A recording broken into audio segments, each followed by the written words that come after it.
ألا بذكر الله تطمئن القلوب. الحمد لله رب العالمين، وهدانا بالكتاب المبين، والصلاة والسلام على سيد الأنبياء والمرسلين خاتم النبيين محمد بن عبد الله الأمين، وعلى آله وصحبه أجمعين، ومن تبعهم بإحسان إلى يوم الدين. أما بعد، فأعوذ بالله من الشيطان الرجيم. بسم الله الرحمن الرحيم. يا أيها الذين آمنوا قوا أنفسكم وأهليكم نارا وقودها الناس والحجارة عليها ملائكة غلاظ شداد لا يعصون الله ما أمرهم ويفعلون ما يؤمرون. صدق الله العلي العظيم. وقال النبي صلى الله عليه وسلم: أدبوا أولادكم على 3 خصال: حب نبيكم وحب أهل بيته وقراءة القرآن، أو كما قال عليه الصلاة والسلام. بزرگان محترم اور عزیز دوستوں اور ساتھیوں، نبی کریم علیہ السلام نے ہر زمانے کے قریباً تمام فکروں کے متعلق امت کو پہلے ہی آگاہ فرما دیا تھا، بلکہ ایک حدیث میں تو ارشاد فرمایا: آخر زمانے میں فتنے اس طرح آئیں گے جیسے کوئی لڑی ٹوٹ جائے اور ایک موتی کے بعد دوسرا موتی زمین پر گرتا رہے۔ ہم دیکھ رہے ہیں کہ ایک فتنہ ختم نہیں ہوتا، دوسرا فتنہ پہلے سے زیادہ سخت اور شدید طور پر پہلے ایمان کو گھیرنا چاہتا ہے۔ مشکل مسئلہ یہ ہے کہ فتنوں کو سمجھنا اور ان سے بچاؤ یہ اور مشکل ہوتا جا رہا ہے۔ فتنے جب اپنے پورے اثرات دکھا جاتے ہیں تب ہمیں احساس ہوتا ہے کہ یہ فتنہ تھا۔ یوں تو بہت ساری باتیں ہیں، لیکن قرآن حکیم کی ایک آیت میں نے آپ کے سامنے تلاوت کی، اور نبی کریم علیہ السلام کی ایک حدیث پیش کی، جس میں ہر انسان کو ذمہ داری دی گئی ہے کہ وہ اپنے اہل خانہ کی، اپنے بچوں کی خاص طور پر نگہداشت کرے۔ آج میں بچوں سے متعلق چند باتیں آپ کے سامنے رکھوں گا۔ دعا ہے کہ اللہ تعالیٰ مجھے بھی اور آپ کو بھی عمل کی توفیق عطا فرمائے۔ محترم حضرات، بچے ہر قوم، ہر ملک، ہر ملت اور ہر برادری اور ہر مذہب کا مستقبل ہوتے ہیں۔ چھوٹے بچے اگرچہ ان کو خاطر میں نہیں لایا جاتا، لیکن آنے والا وقت انہی کے مرہون منت ہوتا ہے۔ آپ آگے کا زمانہ کیسا دیکھنا چاہتے ہیں، وہ بچوں کی تعلیم، تربیت اور ان کے دین پر منحصر ہے۔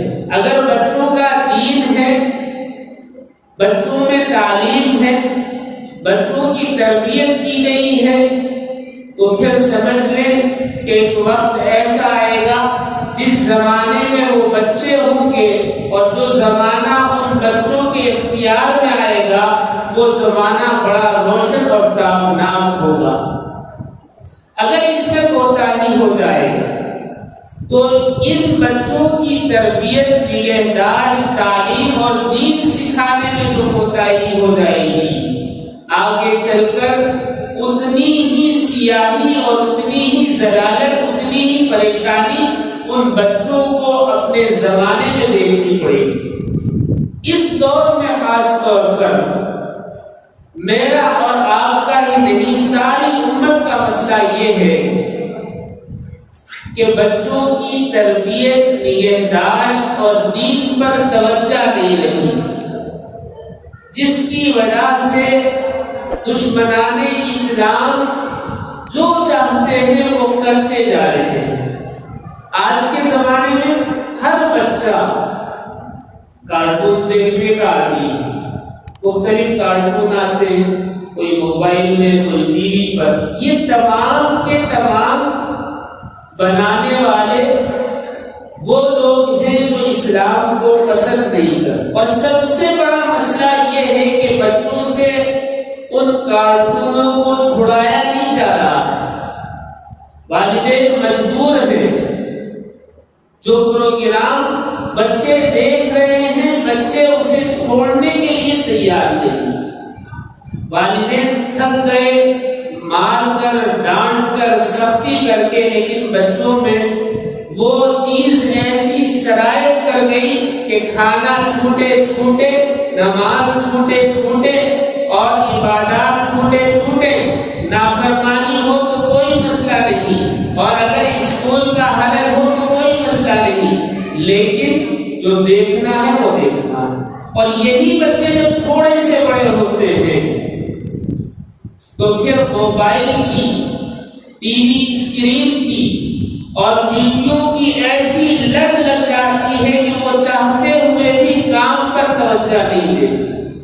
امت مسلمہ کی نئی نسل کا بے شمار وقت ان خرافات میں جا رہا ہے، بلکہ یہ کہا جائے کہ اہل اسلام کی نسلوں کو ایک سازش میں ملوث کر دیا گیا اور وہ اس کو سمجھ نہیں رہے ہیں۔ نبی کریم علیہ السلام کا اسوہ اگر دیکھا جائے، سیرت کا مطالعہ کیا جائے تو معلوم ہوگا کہ آپ نے بچوں کی تربیت کس طرح فرمائی ہے۔ پہلی بات تو یہ ہے کہ آج ہمارے یہاں ماں اور باپ خود موبائل میں لگے ہوئے رہتے ہیں، بچوں کو وقت دیا ہی نہیں جاتا۔ ایک انٹرویو پڑھ رہا تھا میں کسی اخبار کا، کسی چھوٹے سے بچے کا انٹرویو لیا گیا تھا، اس میں ایک سوال اور جواب پر میں حیران رہ گیا۔ رپورٹر نے چھوٹے سے بچے سے پوچھا کہ کوئی آپ عجیب سی بات بتائیے، تو خاموش رہا۔ اس کی ٹیچر نے کہا کہ میں بتاتی ہوں۔ میں نے ان بچوں سے کہا کہ آپ اپنے دل کی بات لکھیں، بلیک بورڈ پر اپنے دل کی بات لکھیں کہ آپ کیا بننا چاہتے ہیں۔ ایک بچے نے لکھا کہ میں موبائل بننا چاہتا ہوں۔ تو ٹیچر کو بڑی حیرت ہوئی، موبائل کیسے بن سکتا ہے اور یہ خواہش کیوں ہوئی؟ بچے سے پوچھا آپ موبائل بننا کیوں چاہتے ہیں؟ بچے نے کہا جب میں گھر جاتا ہوں تو ماں الگ موبائل لیے لیٹی رہتی ہے، باپ الگ موبائل لیے بیٹھا رہتا ہے، مجھے کوئی دیکھتا ہی نہیں، پیار ہی نہیں کرتا۔ جب میں موبائل بن جاؤں گا کبھی ماں کے پاس رہوں گا، کبھی باپ کے پاس رہوں گا۔ یہ حقیقت ہے آج ہمارے معاشرے کی۔ اگر ہم بچوں پر توجہ نہ دیں، بچوں کی اصلاح نہ کریں، تو آنے والا وقت نہ صرف ان بچوں کے لیے بلکہ جس دین پر، جس ملت میں ہم ہیں اس کے لیے بھی خطرناک ثابت ہوگا، اور آنے والی نسلیں تباہ برباد ہو جائیں گی۔ یورپ میں ایک عورت سفر کر رہی تھی تو دیکھا ایک آدمی نے کہ اس عورت کے برابر میں اس کا چھوٹا سا بچہ 6-7 سال کا ایک رنگین کلرفل کتاب لیے بیٹھا ہے اور پڑھ رہا ہے، دیکھ رہا ہے۔ یہ پرانا واقعہ نہیں، حال ہی کا ہے۔ اسے بڑی حیرت ہوئی، اس نے اس عورت سے پوچھا کہ آپ کا یہ بچہ اس زمانے میں موبائل کے بجائے، ٹیبلٹ کے بجائے کتاب کیسے لے رہا ہے؟ اس عورت نے بڑی عجیب بات کہی۔ اس نے کہا کہ میں کبھی بچے کے سامنے موبائل نہیں لیتی، میں کتاب لیتی ہوں، جس کی وجہ سے یہ بچہ بھی کتاب ہی لیتا ہے۔ جیسے ہم ہوں گے، جیسی ہم تربیت کریں اور جس طریقے سے ہم انہیں ڈھالیں گے، جو سکھائیں گے بچے وہ سیکھیں گے اور اس پر چلیں گے۔ نبی کریم علیہ السلام کی تعلیمات اور پھر صحابہ کی تعلیمات اور پھر آنے والے جو اہل اسلام تھے ان کی تربیت بچوں کے متعلق کیا تھی، ہماری کتابیں، ہماری تعلیم بھری پڑی۔ مثالوں کے ذریعے چند باتیں آپ کے سامنے عرض کروں گا، امید ہے کہ اللہ تعالیٰ مجھے بھی اور آپ کو بھی عمل کی توفیق عطا فرمائے گی۔ پہلی چیز یہ ہے کہ بچوں کو مارا نہیں جا سکتا، پیٹا نہیں جا سکتا، دھمکایا نہیں جا سکتا۔ جو چیز مار کر، دھمکا کر، پیٹ کر، دوچ کر، تانے دے کر سمجھائی جاتی ہے وہ کبھی بچوں کی سمجھ میں نہیں آتی۔ نبی کریم علیہ السلام نے یہی ساری زندگی سکھایا۔ حضرت انس فرماتے ہیں میں تقریباً 11 سال نبی کریم صلی اللہ علیہ وسلم کی خدمت میں رہا، آپ نے ایک مرتبہ بھی یہ نہیں کہا کہ انس تو نے یہ کیوں کیا اور یہ کیوں نہیں کیا۔ اللہ، کیا تعلیم تھی، کیا تربیت تھی، کیا اخلاق تھے آپ علیہ السلام کی۔ یہ تو بچوں کے ساتھ معاملہ تھا، بڑوں کے ساتھ بھی ایسا ہی تھا۔ نرم بات آدمی کو متوجہ کرتی ہے، اس کے دل پر اثر کرتی ہے۔ بچوں کے دل نازک ہوتے ہیں، وہ نرم بات کو فوراً قبول کر لیتے ہیں، جبکہ نرم بات سے تو سخت آدمی بھی پگھل جاتا ہے۔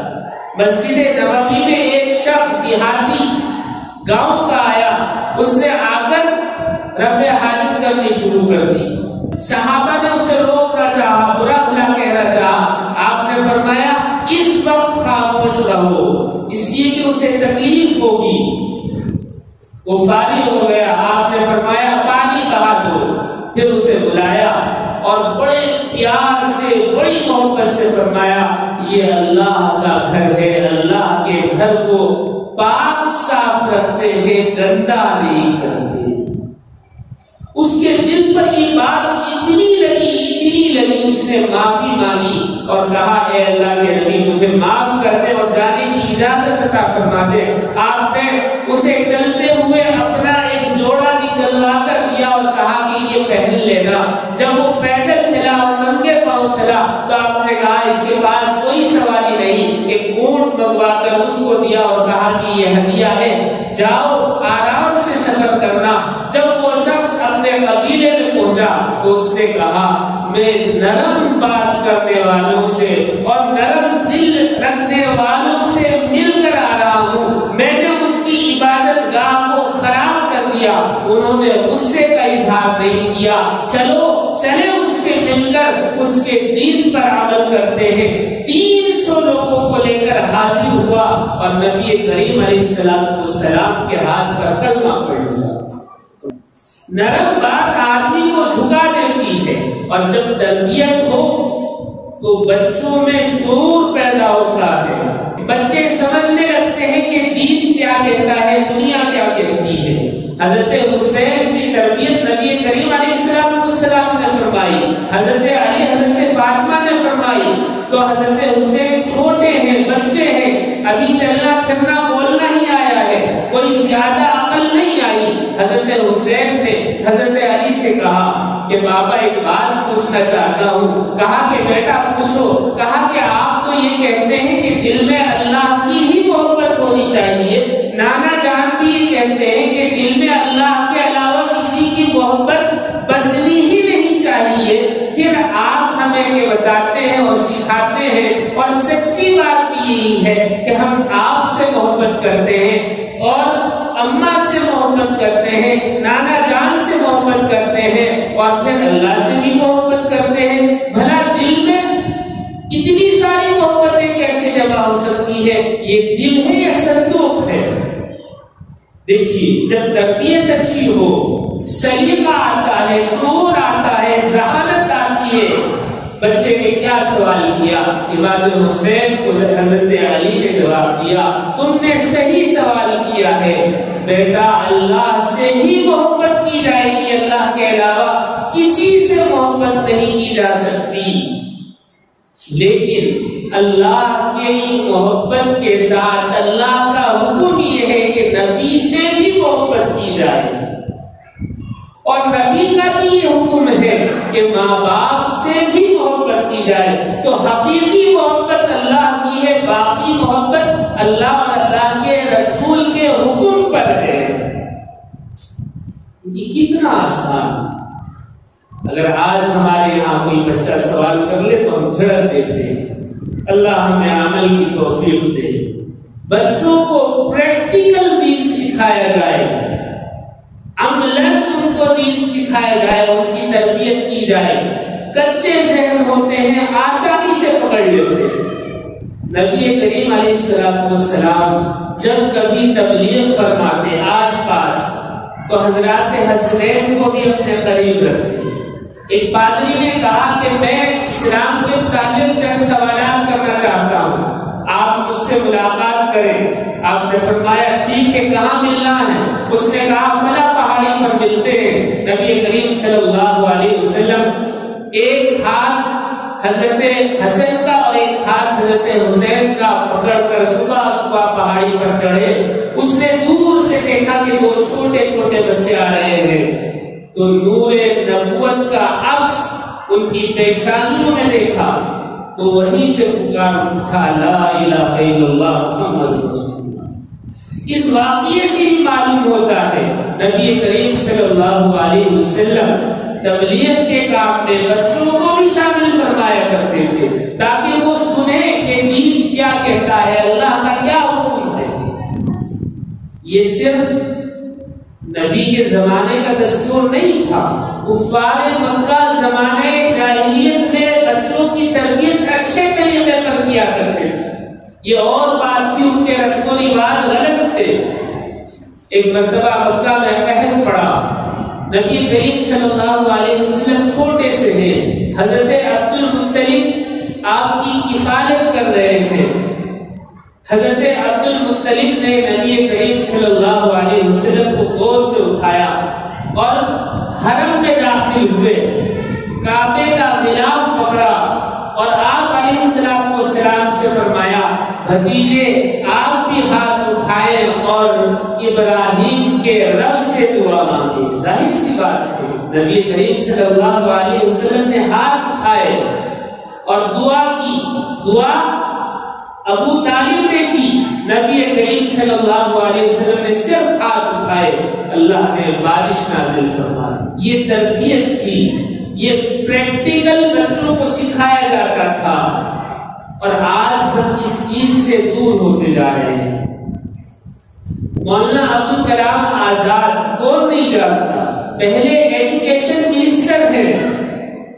جو ایجوکیشن آج موجود ہے، جو سسٹم ایجوکیشن کا موجود ہے، انہی کا مرتب کیا ہوا ہے۔ چھوٹے سے تھے، 6-7 سال عمر تھی، کہیں باہر بچوں کو گالی دیتے ہوئے سن لیا، وہ گالی یاد ہو گئی، گھر میں آئے، کسی بات پر مالی سے ملازم سے جھگڑا ہو گیا اور آپ نے وہ گالی دے دی۔ یہ پتہ ہی نہیں کہ گالی ہے کیا، لیکن غصے میں گالی دے دی۔ وہ گالی مولانا کی والدہ نے سن لی۔ اب دیکھیے تربیت کا انداز، تھوڑی دیر کے بعد گھوم پھر کر کھیل کود کر آئے تو ماں نے منہ پھیر لیا، ادھر آئے تو منہ ادھر کر لیا، کہا کہ ماں مجھے کھانا دے دے تو بات نہیں کی، کچھ اور مانگا تو بات نہیں کی۔ اب جب بچے کو نظر انداز کیا جائے، اگنور کیا جائے، تو بچے کو چڑچڑا پن ہوتا ہے۔ مولانا لکھتے ہیں کہ جب دیکھا کہ ماں مجھ سے بات ہی نہیں کر رہی ہے تو میں نے دوپٹہ پکڑ لیا اور کہا کہ ماں مجھ سے بات کر، کیا ہوا؟ تو ماں نے کہا بیٹا ایسا لگتا ہے کہ تو نے آج بہت برا کام کیا ہے۔ کہا کہ نہیں میں نے کچھ نہیں کیا۔ کہا کہ تیرے منہ سے بدبو آ رہی ہے۔ تھوڑی دیر کے بعد وہ برش کر کے، منجن کر کے، مسواک کر کے آئے۔ ماں نے کہا ابھی بھی بو آ رہی ہے۔ وہ پھر گئے، کلی کی، کوئلے سے دانت صاف کیے، پھر آئے، ماں نے کہا اب بھی بو آ رہی ہے، تم نے کیا کیا؟ معلق بتاتے ہیں میں رونے لگا، مجھے سمجھ ہی نہیں آیا کہ میں نے کیا کیا۔ تو ماں نے کہا کہ ایسا لگتا ہے تم نے گالی دی تھی۔ اس دن کے بعد سے آج تک میں دشمن کو بھی خواب میں گالی نہیں دیتا۔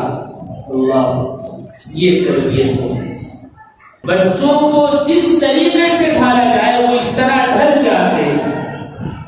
ایک نئے شادی شدہ شوہر اور بیوی نے مشورہ کیا کہ اگر ہمارے ہاں اولاد ہو تو ہم اسے دیندار بنائیں گے تاکہ وہ اللہ کا ولی بن سکے۔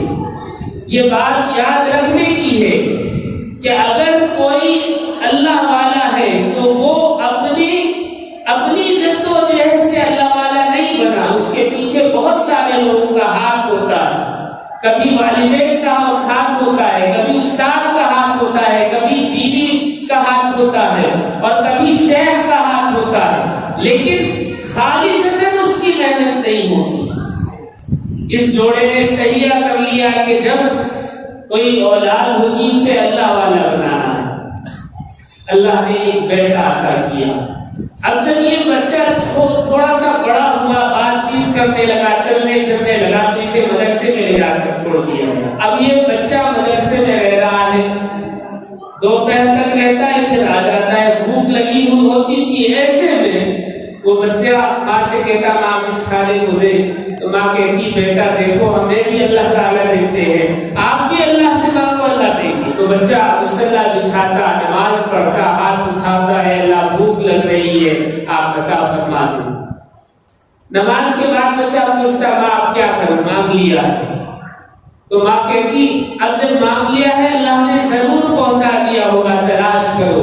تو بچہ ادھر ادھر تلاش کرتا، کبھی تاپ میں، کبھی الماری میں، کبھی کچن میں، کبھی بیڈ روم میں، کہیں نہ کہیں سے روٹی اور کھانے کی چیزیں مل جاتی جو ماں پہلے سے چھپا کر رکھتی۔ بچے کا یقین کامل ہو گیا کہ یہ چیز جو ہے اللہ تعالیٰ دے رہے ہیں۔ ایک دن ماں کسی کام سے گھر سے باہر چلی گئی، دیر ہو گئی، یاد آیا کہ بچہ آ گیا ہوگا، کھانے کو کچھ نہیں ملا ہوگا، تو ہاتھ اٹھائے اور راستے میں جلدی جلدی گھر کی طرف واپس دوڑتی ہوئی آ رہی ہے اور دعا کر رہی ہے، اے اللہ میں نے صرف تجھ پر توکل کے لیے، تجھ پر اعتماد کے لیے، تجھ پر ایمان کامل کے لیے بچے کے ساتھ یہ حرکت کی کہ کھانا چھپا دیا اور تجھ سے مانگنے کے لیے کہا۔ اے اللہ اگر آج اس پر راز کھل گیا تو اے اللہ تجھ پر سے ایمان اٹھ جائے گا۔ ماں روتی ہوئی دعا کرتی ہوئی آ رہی ہے، گھر آئی تو دیکھا کہ بچہ سو رہا ہے۔ ماں کو بڑا تعجب ہوا، بیدار کیا، پوچھا بیٹا چلو کھانا کھا لو۔ تو بیٹے نے کہا کہ نہیں ماں میں نے کھا لیا ہے۔ کہاں کھایا؟ کہا کہ وہیں جہاں سے روزانہ اللہ دیتے ہیں، اور کہا کہ ماں آج جیسا کھانا لذیذ تھا، جتنا ذائقے دار تھا، کبھی تیرے ہاتھ میں اتنا ذائقہ آیا ہی نہیں۔ ماں حیران کہ میں نے نہیں رکھا، کہاں سے آیا؟ ندا آئی کہ ہم اس بچے پر جو محنت کی گئی تھی اسے ضائع کرنا نہیں چاہتے تھے، آج تو بھول گئی، کوئی بات نہیں، ہم نے رزق دے دیا۔ یہ بچہ کوئی اور نہیں، بڑا ہو کر بڑے بزرگوں میں سے اس کا شمار کیا گیا ہے، اور ہزاروں واقعات ایسے ہیں، لاکھوں لوگوں نے اس سے دین سیکھا، اپنی اصلاح کی اور اسلام قبول کیا۔ اس بچے کا نام تاریخ میں خواجہ قطب الدین کاکی لکھا ہوا ہے۔ حضرت رحمت اللہ علیہ کے بارے میں مجھے یاد آتا ہے، ہم چھوٹے چھوٹے سے تھے، ابھی نورانی قاعدے کی تختی ختم نہیں ہوئی تھی، پہلی تختی الف با تا ہی پڑھ رہے تھے، تو چلر پیسے تھوڑے سے، 5 پیسے 10 پیسے 20 پیسے ایک مٹھی بھر کر ایسے سامنے ٹیبل پر رکھتے، اور گھر میں ہم جتنے بچے تھے سب کو بلاتے کہ آؤ بیٹھو، ہم بیٹھ جاتے، تو کہتے کہ جو میرے سوال کا صحیح جواب دے گا اسے مٹھی مٹھی بھر کر پیسے ملے گی، تو کبھی کلمہ سنتے، کبھی التحیات سنتے، کبھی درود شریف سنتے، اور جو صحیح سناتا کہتے اپنے ہاتھ سے مٹھی بھر کر اٹھا لو۔ چھوٹے بچے کی مٹھی کتنی ہوتی ہے؟ ہم چھوٹے چھوٹے تھے، ہاتھ ایسے اٹھاتے، وہ پیسے تھوڑے سے ہی آتے تھے، لیکن ہمیں لگتا تھا کہ ہاتھ بھر گیا، اس سے بڑی نعمت کچھ نہیں۔ اس زمانے یہ تربیت کا ایک انداز تھا۔ ایک بچے نے کبوتر پکڑا اور کبوتر پکڑ کر اسے قید کر لیا ٹوکری میں، کسی کارٹون میں۔ ماں نے دیکھا کہ بچے نے کبوتر پکڑ لیا ہے، تو اپنی بڑی بیٹی سے کہا کہ دیکھو اس نے جو کام کیا ہے وہ ٹھیک نہیں، اگر اس کو منع کریں گے تو یہ نہیں چھوڑے گا، میں ایک ترکیب بتاتی ہوں، اس کو آزمانا۔ ماں چھپ گئی، بچہ ماں کو تلاش کرتا پھرتا، ماں چھپ جاتی، بچے کے سامنے ہی نہیں آئی۔ صبح سے رات گزر گئی، بچہ رونے لگا، کبوتر کو لے کر بیٹھا ہوا ہے اور رو رہا ہے، ماں پتہ نہیں کہاں چلی گئی، ماں پتہ نہیں کہاں چلی گئی۔ بہن نے دیکھا کیا ہوا، کہا کہ ماں نہیں مل رہی ہے، ماں مجھے چھوڑ کر چلی گئی۔ بہن نے ماں کی بتائی ہوئی ترکیب آزمائی اور کہا کہ بھائی یہ تم نے کیا پکڑا ہوا ہے؟ کہا کہ کبوتر ہے۔ کہا کہ اسے چھوڑ دو، کہ نہیں چھوڑ سکتا۔ کیوں نہیں چھوڑ سکتا؟ مجھے بڑا پیارا ہے، پسند ہے، بڑی مشکل سے پکڑا ہے۔ بہن نے کہا کہ بھائی اس کبوتر کے بھی بچے ہیں، تم نے ان بچوں سے اس کی ماں کو الگ کر دیا، کہیں ایسا تو نہیں اللہ نے تجھ سے تیری ماں کو الگ کر دیا ہو؟ بچے کے ذہن میں بات آئی، بچے نے کہا ہاں صحیح ہے، میں نے غلط کیا ہے، فوراً کبوتر چھوڑ دیا۔ تھوڑی دیر کے بعد ماں نکل کر آئی، بچے نے کہا ماں مجھے چھوڑ کر مت جانا، میں کبھی ایسی حرکت نہیں کروں۔ یہ ہے تربیت کا انداز۔ بہت آسانی سے، بہت چھوٹی چھوٹی باتوں سے بچوں کو سمجھایا جا سکتا ہے۔ میں چھوٹا سا تھا، ہمارے نانا کے یہاں بڑا گراؤنڈ تھا، وہاں کوئی آیا نہیں کرتے تھے، صرف بچے کھیل کر چلے جایا کرتے، تو ہم وہاں کھیلتے رہے۔ کافی بچے تھے، کسی رشتے دار میں سے ہمارے یہاں سے رشتے دار کا کوئی بچہ آیا ہوا تھا، اس کو کہا کہ جاؤ فلاں چیز لے کر آؤ، نانا نے بھیجا، میں بھی گیا ساتھ میں، وہاں سے سودا لیا، ہم آ گئے۔ رات میں جب دسترخوان بچھا اور کھانا اتارا گیا تو سالن کے اندر راجما کچھ پڑا ہوا ملا۔ نانا نے پوچھا یہ کہاں سے آیا ہے؟ تو نانی نے کہا کہ میں نے نہیں ڈالا، میں نے نہیں پکایا۔ کہا کہ رک جاؤ، ابھی کوئی کھانا نہیں کھائے گا۔ اب ہمیں بھی تعجب کہ یہ کہاں سے آ گیا، تو پوچھا کہ کہاں سے آیا، کیا تم میں سے کسی نے ڈالا؟ بچوں سے پوچھا، ایک بچے نے کہا کہ میں نے ڈالا ہے۔ کہاں سے آیا؟ کہا کہ جب سودا لینے کے لیے گئے تھے تو دکان والے کے یہاں سے ایک مٹھی بھر کر اٹھا لیا۔ کہا کہ پیسے دیے؟ نہیں دیے۔ کہا کہ یہ ہمارے لیے حرام ہو گیا، یہ کھانا حرام ہے، ناجائز ہے۔ سارا سالن ہٹا دیا اور کہا کہ کوئی سالن نہیں کھائے گا۔ ڈانٹا نہیں، برا بھلا نہیں کہا، کہا کہ اس طرح چوری کرنا ناجائز ہے، حرام ہے، اللہ کا نافرمان ہے، تم اللہ سے معافی مانگو۔ اس کو وضو کر کے بٹھا دیا۔ اگلے دن ناشتے کے بعد ہم سب کو لے کر گئے اور اس دکاندار سے کہا اس بچے نے کل چوری کی تھی، ایک مٹھی راجما چرایا تھا، چوری سے ہانڈی میں ڈال دیا، وہ پک گیا، ہم نے ہانڈی کو الگ رکھ دیا، آپ اس کے پیسے لے لیں۔ اس نے کہا ایک مٹھی کا کوئی مسئلہ نہیں ہے۔ انہوں نے کہا نہیں، اس زمانے میں قریباً 7 یا 8 روپے تھا، مجھے اچھی طرح یاد ہے، 2 روپے دیے اور کہا کہ آپ اس کی قیمت رکھ لیں، اور پھر اس بچے سے کہا کہ آپ ان سے معافی مانگے۔ معافی مانگی، اس کے بعد گھر لائے اور پھر کہا کہ اب اصل مالک نے معاف کیا، نماز پڑھو اور اللہ سے معافی مانگو، توبہ کرو کہ آئندہ چوری نہیں کرو گی۔ اگر اس طریقے سے ہم بچوں کی تربیت کرنے لگے، بچے کہاں سے کہاں پہنچ جائیں۔ اگر بچوں کی تربیت نہ ہو، ان میں دین نہ ہو، تو پھر ان میں اخلاق پیدا نہیں ہوتا۔ میں ایک واقعہ پڑھ رہا تھا، ایک ماں نے امریکہ میں اپنے بچے پر مقدمہ دائر کیا کہ یہ مجھے وقت نہیں دیتا، دن میں 4 سے 6 اپنے کتے کے ساتھ بسر کرتا ہے لیکن 5 منٹ کے لیے میرے کمرے میں نہیں آتا۔ بیٹا بھی کیسا، اس نے بھی مقدمے کی تیاری کی، وکیل کر لیا، دونوں ماں اور بیٹا عدالت پہنچ گئے۔ عدالت نے دونوں کی بات سنی اور کہا بیٹا 18 سال سے زیادہ عمر کا ہے، اب آپ اسے کوئی حکم نہیں دے سکتی، اگر آپ کو کوئی پریشانی ہے تو حکومت سے کہیں، انتظامیہ سے کہیں، کارپوریشن سے کہیں، وہ آپ کی ضرورت پوری کرے گا۔ اور یہ کتا چونکہ اس کی تحویل میں ہے تو کتے کا حق ہے کہ اس سے خدمت لے۔ جب دین نہ ہو، تربیت نہ ہو تو ایسا معاشرہ تشکیل پاتا ہے۔ آج ہم یورپ کی دیکھا دیکھی، یورپ کی نقل پر لگے ہوئے ہیں۔ ایک بزرگ نے واقعہ لکھا ہے کہ میں سفر کر رہا تھا، پلین میں میری سیٹ کے برابر میں ایک نیا جوڑا بیٹھا ہوا تھا۔ میں نے ان سے پوچھا کہ آپ کے کتنے بچے ہیں؟ انہوں نے ہنس کر کہا کہ بچوں کو پالنے سے بہتر ہے کہ کتا پال لے۔ بچوں کو پالنے سے بہتر ہے کتا پال لے۔ کیوں؟ انہوں نے کہا کہ بڑے ہو کر نافرمانی ہی کریں گے۔ ارے نافرمانی ہی کریں گے، جب بچوں کی تربیت نہیں ہوگی تو نافرمان ہی اولاد پیدا ہوگی۔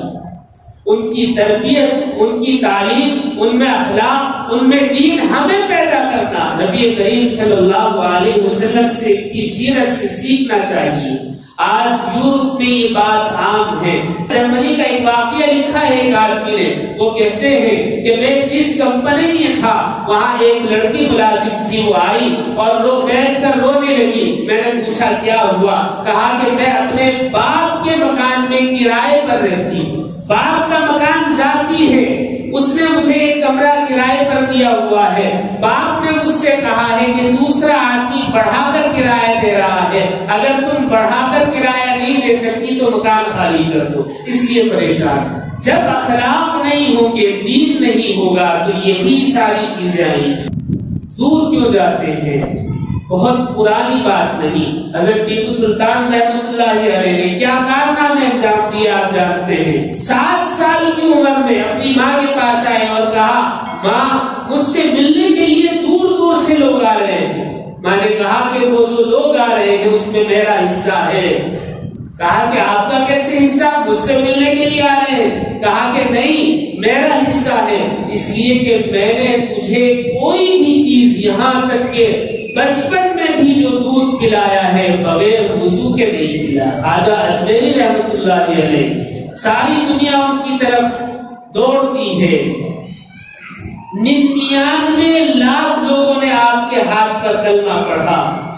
آسام اور بنگال کا سفر کیا تو 7 لاکھ لوگوں نے آپ کے ہاتھ پر کلمہ پڑھا اور 3.5 لاکھ لوگوں نے صرف چہرہ دیکھ کر اسلام قبول کیا۔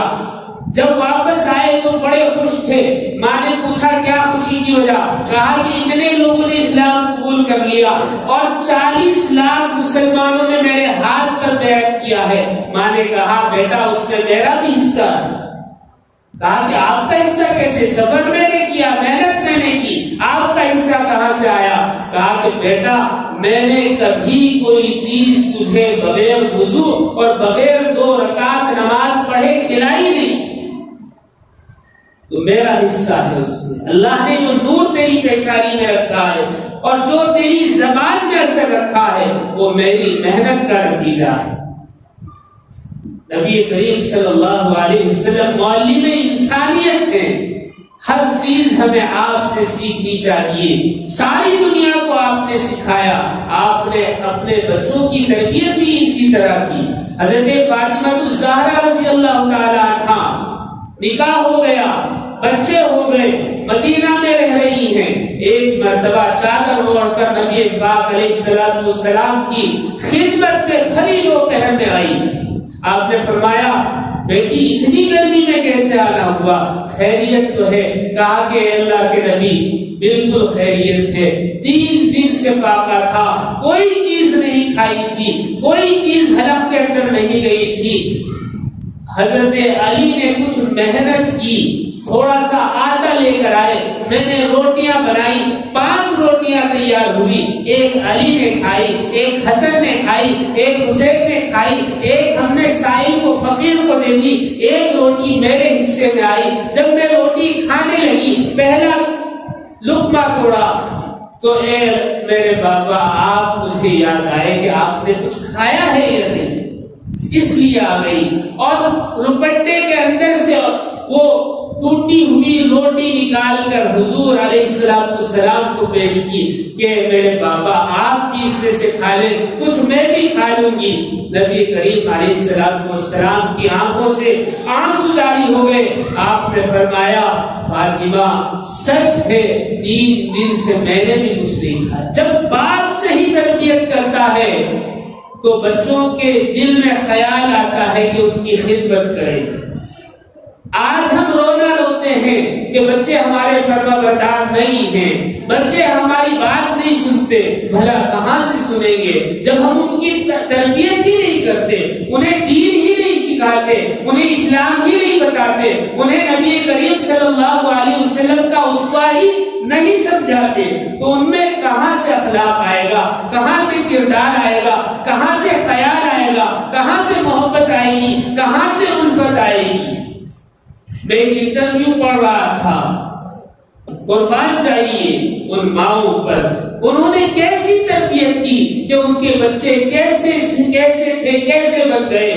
کھانے کو کچھ نہیں ہے، پہننے کو کچھ نہیں ہے، رہنے کے لیے کچھ نہیں ہے، اور مکانات نہیں ہے، آسائش نہیں ہے، پانی کی سہولیات نہیں ہے، کرنٹ نہیں ہے، بات چیت کے لیے کوئی ذریعہ نہیں ہے، اور اسکول نہیں ہے، تعلیم گاہیں نہیں ہے، اور اسپتال نہیں ہے۔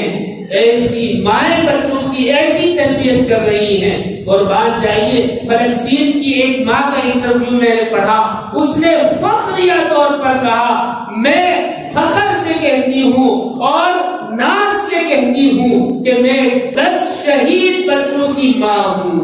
10 شہید بچوں کی، ایسے بچے ہوں گے، کیسی تربیت ہوگی کہ 10 بچے شہید ہو گئے اللہ کے نام پر، اور ماں نے صبر بھی کیا اور فخر بھی کیا۔ اگر تربیت ہو، دین سکھایا جائے تو بچے آگے بڑھتے ہیں۔ ایک چھوٹا سا واقعہ کہہ کر بات ختم کرتا ہوں۔ حضرت مالک بن دینار رحمۃ اللہ علیہ کا واقعہ۔ شروع جوانی میں یہ فوج میں بھرتی تھے، فوجی تھے، سپاہی، خالی دن تھے تو شراب پی کر مست ہو جاتے۔ چھوٹی سی ایک بچی تھی 2-3 سال کی، ماں بڑی نیک تھی، اس کی تربیت بہت اچھے طریقے سے کر رہی تھی۔ جب ماں نیک ہو تو بچوں میں اثر آتا ہے۔ حضرت مالک بن دینار کہتے ہیں کہ وہ بچی جب میں شراب پیتا تو میرے پاس آتی اور میرے ہاتھ سے گلاس چھین کر میرے کپڑوں پر گرا دیتی، لیکن اس کی محبت کی وجہ سے میں اسے ڈانٹتا نہیں تھا۔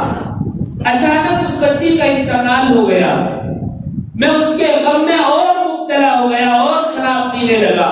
ایک دن خواب دیکھا کہ قیامت قائم ہے، ہر چیز تہس نہس ہو گئی۔ میں نے اپنے پیچھے مڑ کر دیکھا کہ ایک اژدہا میرے پیچھے آ رہا ہے اور چاہتا ہے کہ مجھے نگل لے۔ میں آگے کو بھاگا، راستے میں ایک بزرگ کو دیکھا، سفید داڑھی ہے، بڑے کمزور ہیں، لاٹھی پکڑے آہستہ آہستہ جا رہے ہیں۔ میں نے انہیں سلام کیا، انہوں نے جواب دیا، ان سے مدد چاہیے، انہوں نے کہا میں آپ کی مدد نہیں کر سکتا، آپ آگے چلے جائیں۔ آگے چل کر دیکھا کہ جہنم ہے۔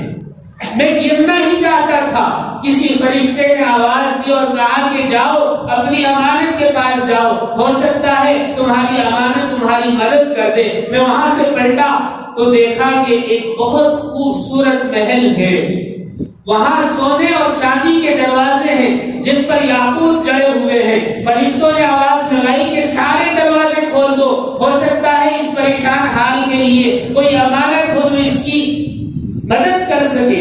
سارے دروازے کھلے، بہت سارے بچے نکل کر آئے۔ میں نے دیکھا کہ اس میں میری بیٹی بھی ہے۔ اس نے ایک ہاتھ سے میرا ہاتھ پکڑا اور دوسرے ہاتھ سے اس اژدہے کو پیچھے ہٹایا، وہ اژدہا واپس لوٹ گیا۔ تو میں نے اس سے پوچھا تو یہاں؟ کہا کہ ہاں، اللہ نے ہمیں آپ کے لیے رکھا ہے، جو چھوٹے بچے ہوتے ہیں وہ والدین کے لیے رکھ دیے جاتے ہیں۔ کہا کہ اچھا بیٹی یہ تو بتاؤ وہ اژدہا کیا تھا؟ کہا کہ بابا آپ کی برائی اور آپ کے گناہ تھے جن کو آپ نے اتنا طاقتور بنا دیا کہ وہ چاہتا تھا کہ آپ کو جہنم میں گرا دے۔ پوچھا کہ وہ بزرگ کون تھے؟ کہا کہ بابا وہ آپ کی نیکیاں تھی، آپ نے کی ہی نہیں، جو تھوڑی سی نیکیاں تھی انہوں نے ہی رہنمائی کر دی کہ آگے چلے جاؤ، شاید نجات کا راستہ مل جائے، کم سے کم آپ تو بچ گئے۔ آپ کھلی، فوراً توبہ کر لی اور پھر اپنے وقت کے بزرگ بنے۔ ہزاروں لوگوں نے آپ سے تربیت حاصل کی اور اپنی آخرت سنواری۔ جب وہ کچا ذہن رکھتے ہوں تبھی کر دی جائے تو صحیح ہو جاتا۔ میں ایک مضمون پڑھ رہا تھا، اس میں لکھا ہوا تھا کہ یہ جو آج کل جتنے کارٹون بنائے جا رہے ہیں، بچوں کو جو دکھائے جاتے ہیں، ان میں دین نام کی کوئی چیز نہیں ہوتی، صرف ٹیکنالوجی اور سائنس پر منحصر ہوتی، اس لیے کہ بچوں کی ذہن سازی کی جاتی ہے کہ جو چیز دکھتی ہے وہی ہوتی ہے، جو دکھتی نہیں، اللہ نہیں دکھتا تو نہیں ہوتا رسول اللہ۔ اور اگر اس میں کچھ مذہب کے بارے میں دکھایا جائے تو وہ مذاہب باطلہ ہوتے ہیں، تاکہ ان کے ذہن میں اسلام مخالف چیزیں بیٹھ جائیں۔ ایک جگہ اور پڑھ رہا تھا میں، اس میں تو صاف صاف کہا گیا ہے کہ بہت سارے کارٹون ایسے ہیں جو دجال کے لیے راستہ بنانے کے لیے بچوں کو دکھائے جا رہے ہیں۔ الامان الحفیظ، الامان الحفیظ، اللہ ہم سب کو، ہماری نسلوں کو بچائے۔ اگر بچوں کو سمجھا دیا جائے، بچے آسانی سے سمجھ جاتے ہیں۔ ہم نماز پڑھتے ہیں گھر میں، مسجد میں بچوں کو ڈراتے ہیں، دھمکاتے ہیں کہ شور نہیں کرنا، آگے سے نہیں گزرنا، یہ چیز بھی ٹھیک نہیں۔ نبی کریم صلی اللہ علیہ وسلم نے صحابہ کو اس سے منع فرمایا اور کہا کہ نہیں، آج یہ شرارت کریں گے کل نماز بھی پڑھیں گے۔ والد صاحب نے، حضرت رحمت اللہ علیہ نے مجھے کئی بار اس معاملے میں ٹوکا، ذہن اسی طرح کا بن گیا۔ 1 سال پہلے یہاں نیچے بچے شرارت کر رہے تھے، نماز کے بعد بھاگ رہے ادھر سے ادھر، ادھر سے ادھر۔ میں نے ان کو بلایا، میں نے کہا کہ بیٹا ادھر آؤ۔ 4-5 بچے تھے، آ گئے، کہنے کہ بولو حضرت کیا بات ہے؟ میں نے کہا کہ دیکھو، اگر ہم آپ کے گھر گئے، گھر جا کر شرارت کیے، آواز کیے، بھاگے، آپ کو اچھا لگے گا؟ بولے نہیں حضرت، اچھا نہیں لگتا۔ میں نے کہا یہ اللہ کا گھر ہے، اللہ کو بھی اچھا نہیں لگتا۔ بچے اطمینان سے بیٹھ گئے۔ یہ چیز ہے، اگر ہم آرام سے سمجھا دیں بچے سمجھ سکتے ہیں۔ نبی کریم علیہ السلام نے بچوں کی تربیت کی آسان کی اور تیری ہمیں دے دی۔ نبی کریم علیہ السلام نے ارشاد فرمایا اپنے بچوں کو 3 چیزیں سکھاؤ جس سے کیسا بھی بچہ ہو قابو آ جائے گا۔ پہلی چیز، اپنے نبی کی محبت اس کے دل میں بٹھاؤ۔ یہ تبھی ہوگا جب ہم سیرت کے واقعات بچوں کو سنائیں۔ دوسرا، اہل بیت اطہار کی محبت ان کے دل میں پیدا کرو۔ یہ بھی جبھی ہوگا جب ہم ان کو اہل بیت اطہار کے واقعات سنائیں، ان کی قربانیاں بتائیں۔ اور تیسرا آپ نے فرمایا قرآن کریم کی تلاوت کے آداب سکھاؤ۔ جب تلاوت کی جاتی ہے تو سیاہ دل بھی پگھل جاتے ہیں۔ قاری عبد الباسط رحمت اللہ علیہ سے کسی نے پوچھا آپ قرآن کا کوئی معجزہ بتائیں، کہا کہ بے شمار معجزے ہیں، کہا کہ کوئی ایک تو سنائیں۔ کہا کہ کمیونسٹ رشیا میں ان کے یہاں جانا ہوا، انہوں نے کہا کہ ہمارے یہاں ایک میٹنگ ہے، آپ آ جائیں، مجھے بھی مصر سے لے جایا گیا۔ میں نے وہاں جا کر کہا کہ میں 2 آیتیں پڑھنا چاہتا ہوں۔ میں نے 2 آیتوں کا کہہ کر 2 رکوع پڑھے۔ میں نے دیکھا کہ رشیا کا جو صدر تھا اس کی آنکھوں سے آنسو بہ رہے تھے۔ یہ قرآن کا اثر ہے۔ جب کچے ذہنوں کو اور کچے دلوں میں ہم قرآن کے الفاظ اتاریں گے تو ظاہر سی بات ان کا اثر ہوگا۔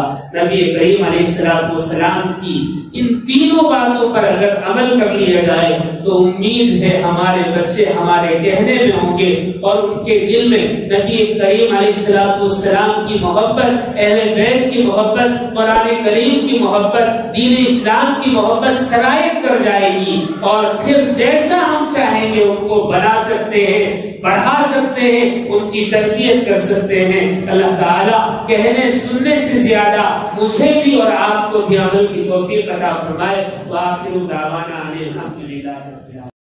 کعبے پہ پڑی جب پہلی نظر، کیا چیز ہے دنیا بھول گیا، کیا چیز ہے دنیا بھول گیا۔